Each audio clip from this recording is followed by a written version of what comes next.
And so this idea, this argument is just ludicrous that we left millions of dollars of stuff in Afghanistan. We didn't. We turned it over, as the previous administration would have done too, because part of their thinking was they were going to have to turn this material over. It was turned over appropriately and carefully and deliberately with the Afghan National Security Defense Forces. The former president has now been saying several times that, number one, China is actually running background now, and it was $85 billion in brand new equipment better than we actually have. Can you address that, please? I don't get the last claim. What? I'm just asking. I can't address. I don't understand it. I don't. Look, I'm going to go back to the answer before. It's important because this is getting well misunderstood out there.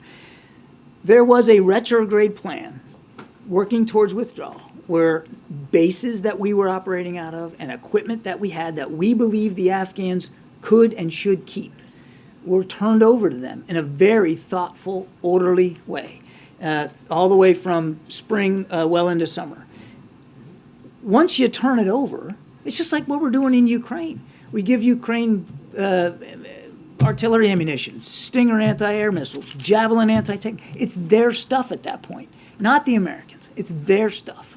That stuff belonged to the Afghans. And so this idea, this argument is just ludicrous that we left millions of dollars of stuff in Afghanistan. We didn't. We turned it over, as the previous administration would have done too, because part of their thinking was they were going to have to turn this material over. It was turned over appropriately and carefully and deliberately with the Afghan National Security Defense Forces. It doesn't seem to address the $7 billion in military hardware and technology that was left in Afghanistan for the Taliban. You know, the president took office in January. The withdrawal happened in August. Does the president take responsibility for leaving all or some of that? You know who was responsible for that equipment? The Afghans. Because you know why? It was their equipment. First of all, I don't believe the number's accurate. But let's put the number aside, the $7 billion. There was very little, and I mean very little, U.S.-owned equipment or U.S.-operated equipment that we left when we left Afghanistan.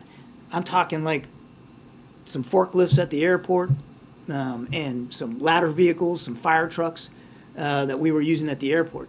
But the helicopters that we left there, all disabled, so the Taliban couldn't get them flying again. Whatever ground vehicles like MRAPs or Humvees, they were all disabled at the airport.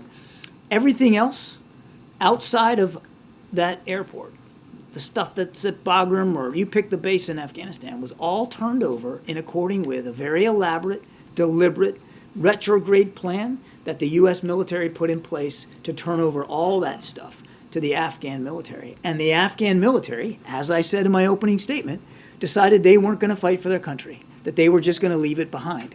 So it is the Afghans who were responsible for the turnover of all that equipment.